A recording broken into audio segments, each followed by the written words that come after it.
everybody. I'm here with Stephen Warning from Jordan Ford, and very excited to meet you. Thank you. Hello, everybody. So, I hate to do. for those viewers that don't know you, can you tell a little bit about who you are and what you do? I am known for the terrain that I make. Dwarven Forge was Mainstream. really the first company to make modular, three-dimensional terrain, hand-painted terrain back in 1996. We had a little booth at Gen Con, and a 10-foot booth, and I had sculpted some prototypes when we made a run of like, I think it was 600 sets, and we sold out in 4 hours. Yeah, it was a 4-day show, so you know, I felt that yes, we're on to something. We're in business now. The dream had come true, and that people wanted what I made. Now it's been 30 years. 30 years. It's been a dream for me. It's just wonderful to be able to do what we love to do. The first few years, I have to say, the first 10, 20 years were hard. We were barely making money the first 10. It was sort of like a side gig. I was a painter and sculptor, so I was still selling paintings. I was still painting people, getting portrait commissions, and then at my art studio, I would get these shipments of Dwarven Forge boxes. People would fax in their credit card orders to my father's office. My father had an architecture office. He had the fax machines. People would fax in their orders, and then every day UPS would come by my art studio, and I would have like 4 or 5 boxes ready for him, shipping out all over. So that went on for about 10 years. Yes, yes.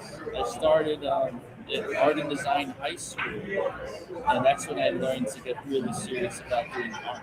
I was like 15, and that's when suddenly scribbling everywhere and drawing during class, instead of getting penalized for it, instead of getting in trouble, they actually wanted you to do that.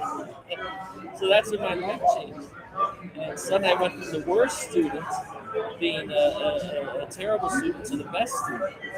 And then I went on to college, Hartford Art School in Connecticut, and eventually got a master's degree in painting from there, I think around 1992. So, when you went to college,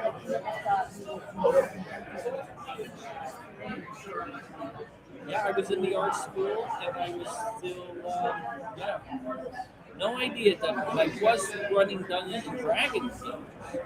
My whole dormitory was players in my game. I was well known as the dungeon master. Oh yeah, I was running games all throughout, drawing maps, creating my world, Mythras, City of Agoria. So lots of old friends there, and new friends from school. Yeah, and then it wasn't until '96 that I started the Forge, so it wasn't quite yet. But I was collecting miniatures already, painting miniatures,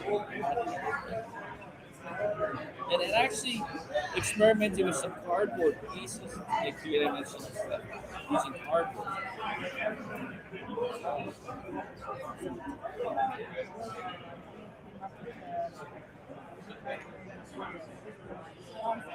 Dwarven, yeah, I remember Dwarvenite. I remember that Reaper Miniatures came out with this blockbuster Kickstarter called Bones, and I saw the potential. This is the early days of Kickstarter. Oh my gosh, they sold millions of dollars of plastic, skeleton plastic miniatures. I thought people just wanted metal miniatures. But they came out with plastic, and they were selling millions of dollars on this thing called Kickstarter. And at that very moment, like 30 seconds after I saw that, it struck me, oh my God, if I don't get with the program, if I don't do something right now, someone else is going to do it for me. And I got on the phone with my partner and I said, listen, we have to do something here. We gotta, because at that point we were making terrain in resin. And I said, listen, if people buy dungeons in plastic, but I don't want to do plastic. I want to come up with something else that's a little harder and more durable than plastic. So we worked with one of the factories in China, and they're very clever over there. And they've been working with us for many years, decades. So I explained the situation to them and experimented some stuff. And they came up with sort of a PVC-like material. It's a PVC material. It's like, what do you make that? Plumbing pipes and things like that. The PVC material is super durable, and they made it a little softer, and a solid gray color, and you could just bounce that stuff off the floor. And I said, now we've got something great here. We launched the Kickstarter, and I think I also did a couple $1 million. So that changed everything for me because I had never made more than I made. I never sold more than like $200,000 in a year, maybe. Suddenly, Kickstarter did $2 million, over $2 million, because I can actually make a living doing it. I think that was sometime around 2017.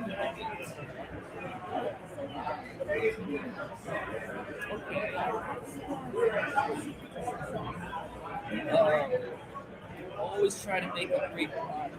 That is always the first thing. That's always what I try to do, is do something that I would want as being a gamer myself, as being an artist, as being a perfectionist. I always, how can I make this better? How can I improve it? And if you ruin our stuff, we always come up with something different and more improved if we can figure it out. We introduced magnets, now we introduced biscuits, we introduced terrain trays, now we have modular roofs. We're always improving, always trying to improve and stay one step ahead of competition. Because there's a lot of competition out there. But like I said, we always try to make it the best that we can. That's why our products are a little more expensive than everyone else's. We kind of make like the terrain and just make the Rolls Royce the Ferrari, and I'm okay with that. And I'm okay with the other lesser companies out there making the cheaper, more affordable stuff. There's a market for that too. But I'm just proud that like I was there at the start, sort of making modular terrain something that became big. I was an innovator. I'm very proud of that. Now everyone uses it. No one was using it back then. We used graph paper. I'm very happy about that. And everyone knows me, and I was thrilled when I saw Stranger Things. They actually used my terrain in the final episode. I felt they were tipping their hat to me. It was an emotional moment. I was thrilled. But some people say, "Oh, your company had to come out for like another 6 years or so." But that timeline is tiny in Hollywood. 6 years difference. I mean, you've seen some of those historical films.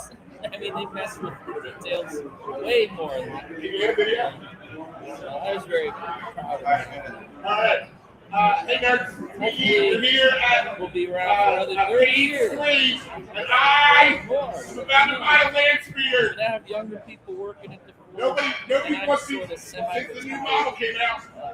I travel to conventions like this one and run games. So I get to do what I enjoy. Connect with the people, the customers, run games. The younger kids are there selling the stuff and dealing with all the problems that I have to deal with.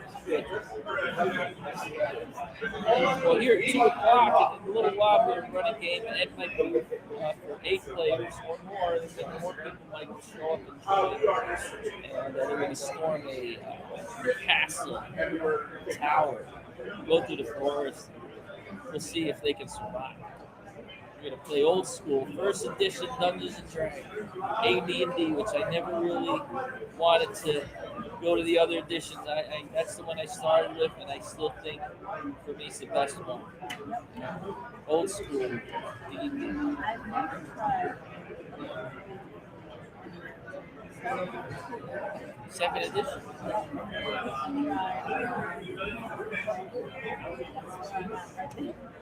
I did a little fifth edition. Sometimes I have to do it because I think people do it. But I prefer first edition because I think it's faster.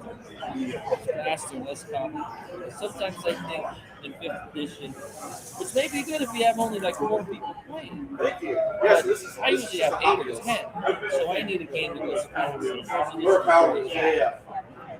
Yeah, and then so it's just got. Yeah. Power pad to Because then it would take like 2 I've got hours. set up with Arduino with it. I have this, and then I can do this bonus action, then I can do this other action. Well, first edition, you swing, you miss, it's it. Next person.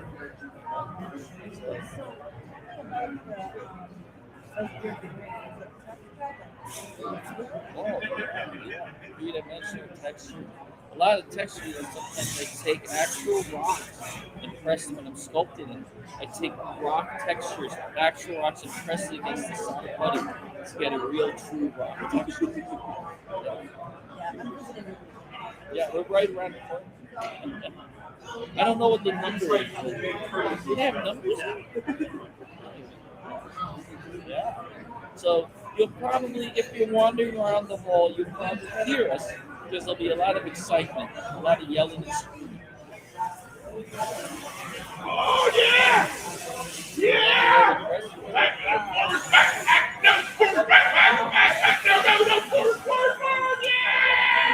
Hello, we're doing an interview over here. We're screaming over here. Is there anything?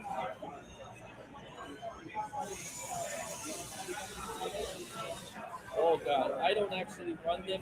The younger people are good at computers do, but I do know that it's very important to answer the questions. We have people 24 hours a day on the picture who are answering questions, and people get very upset if they ask questions about different sections and then they don't get answered.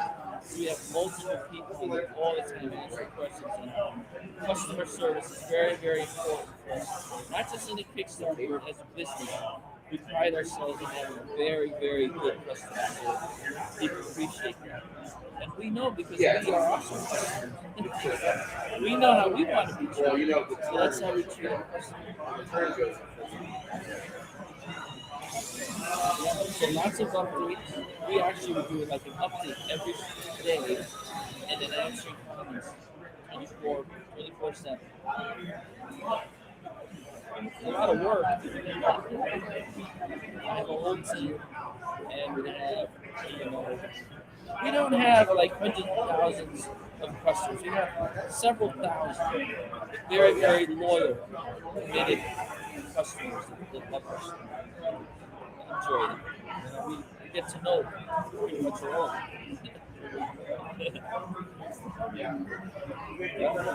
They come to the booth, they say hello, and I recognize them after all these years. Today in the hotel, for breakfast, I looked around and said, I know every single person here at the Hilton in the breakfast room. It was funny. I was like, this is like a family reunion. What is this? This is my job. This is incredible. So it's been wonderful. The gaming industry is just the best in the world.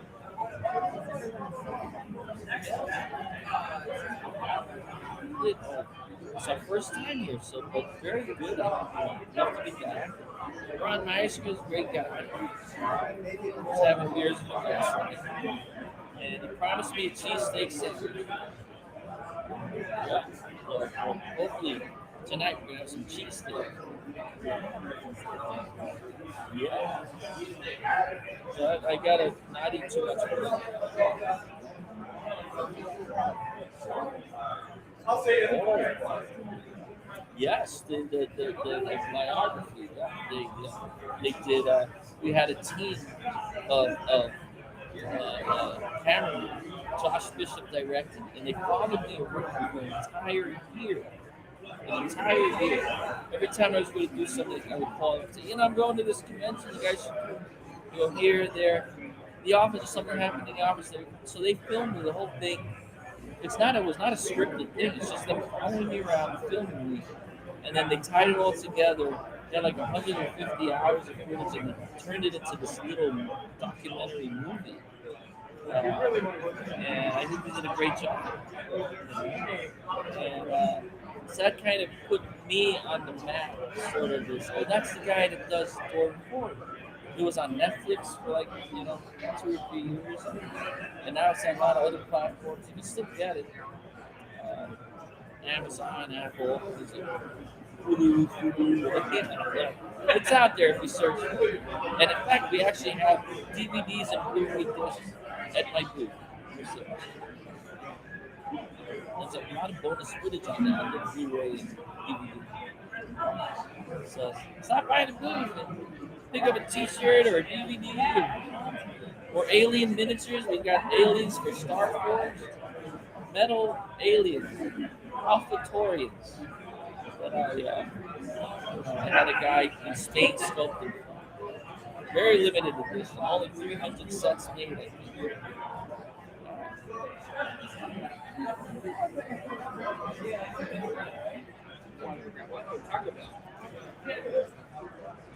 Very friendly, very local. If you're into gaming, RPGs, I think it's a very old school type of convention. I haven't had a chance to walk around it. It's day one. Running the booth, but it seems like a very friendly place where lots of people love gaming. And as compared to like when a huge giant con, you get lost. Here, there's no like masses of people to have to fight through. But a lot of booths. I saw a lot of good, high quality booths here already, even just in our area. Wow. For a con that's only like maybe 4,000 people, it's very high quality for that amount of people. So I highly recommend it.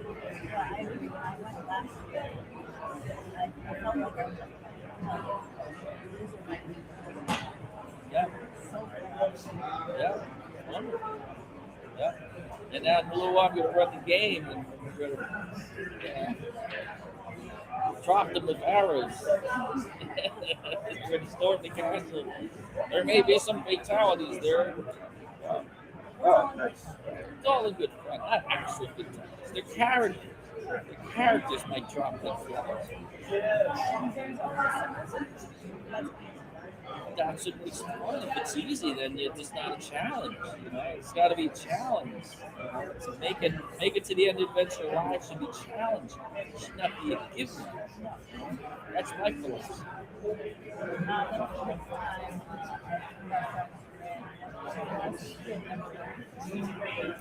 So everybody got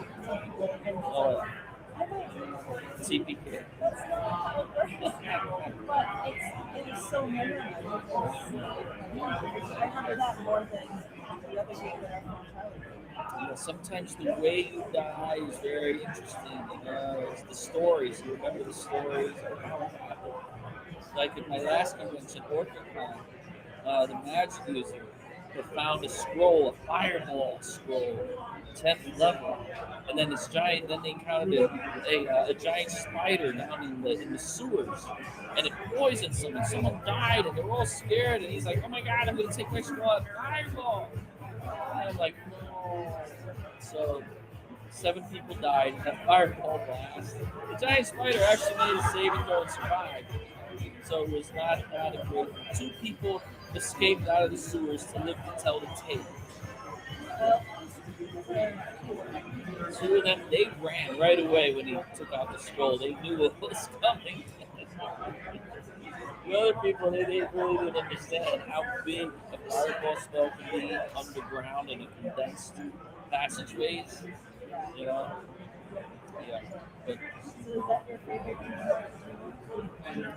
the favorite recent one, yeah. Today could be another one. Yeah. So do you have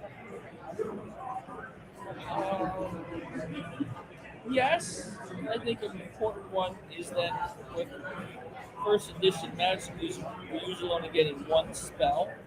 I thought that was a little severe. So the way clerics get extra spells when they have high wisdom, I allow magic users that have high intelligence to get extra spells. That's a very, very important house rule. Yeah. So are you like using those aspects? What does that mean? Roll the So like, instant spell slots, roll to cast. Oh, I don't even know about that. What edition is that? Is that I think I stole it. oh, must be another game system. That sounds intriguing. That's what we do at our group. Yes, sometimes I thought, I'm working on my own RPG system, and I thought that magic users also should have to roll for their spells. I think maybe that's what a similar idea. It should not be automatic. Because if you just use a spell slot, I understand and you have to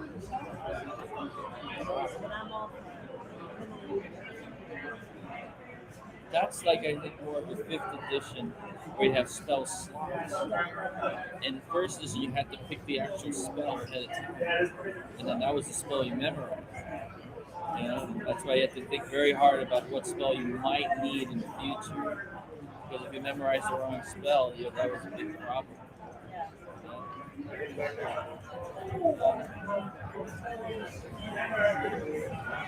Yeah, you have to do a lot of thinking. There was a lot of preparing and thinking, even like how you're going to carry the gold back, encumbrance. That's what I grew up with, all of that, the expedition into the dungeon and preparing and planning. And if you don't plan properly, you might not get any treasure back, or you might not survive. And I like that aspect. I like it.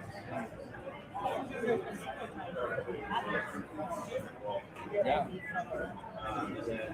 And it's a team game, I like the fact that the thieves do the thieving. Magic users use the magic. Fighters use the magic. The fighters use the brawn, and that to make it forward, you have to successfully have everyone use their abilities at different times, and only those characters can use their abilities. They have to work together as a team. I like that aspect. That makes you need to you value the other characters because they do things you can't do, and this teaches you to work as a team. And we got away from that.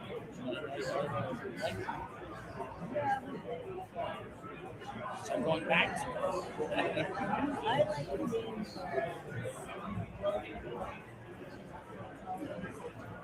It's always dangerous. Yes. Little, keep it low. I like the low levels. Yeah. Should be dangerous. Keep it dangerous. Keep gaining danger. If you go too high, it's like, okay, I know they become like a superhero and everything's always solvable. I like that. I am not a huge fan of the superhero movies, actually. I think it gets a little ridiculous.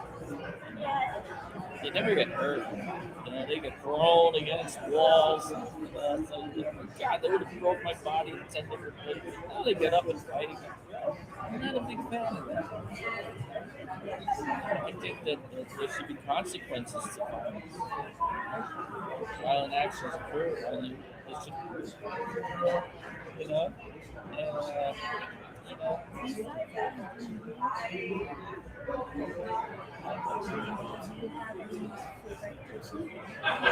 I don't play a lot of them. I don't play a lot. I played a little Shadow Die. I played some Hyperborea. And that's pretty much it. Maybe there was a Pathfinder in there.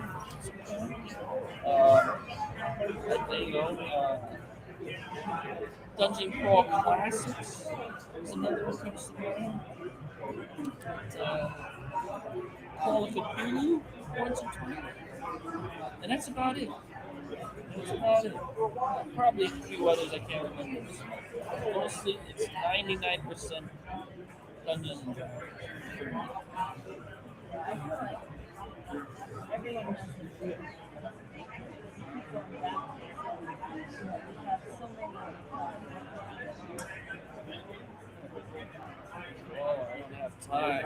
I get ready. I use up all my time just, coming to conventions and preparing my game. I don't have any other free time really. Yeah. And sometimes I like to play with people in Seattle. Peter Atkins has always invited me to play war games.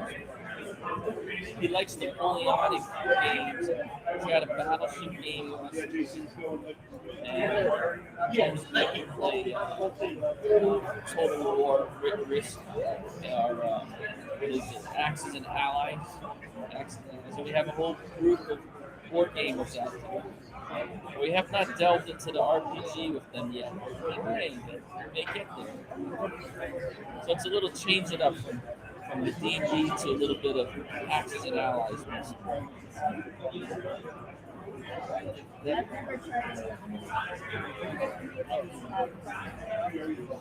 what I like, the miniature games. Because I'm an artist and I like to see the little models and the paints. I actually repainted all the Axis and Allies plastic things. I repainted them all. There were like 600 of them. Put little magnets on the airplane so they could fit on the flight stands. It's just patience, practice, and patience.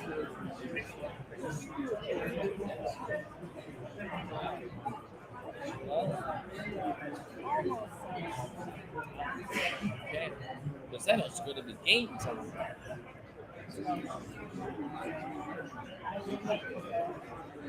Thank you. It's been great talking to you. Yeah, and it's been wonderful convention. Thank you very much. Yes. Woo. Thank you.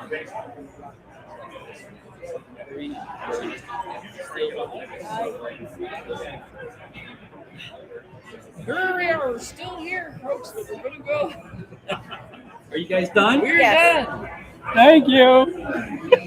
Come to Page. It's awesome. It is. I second that.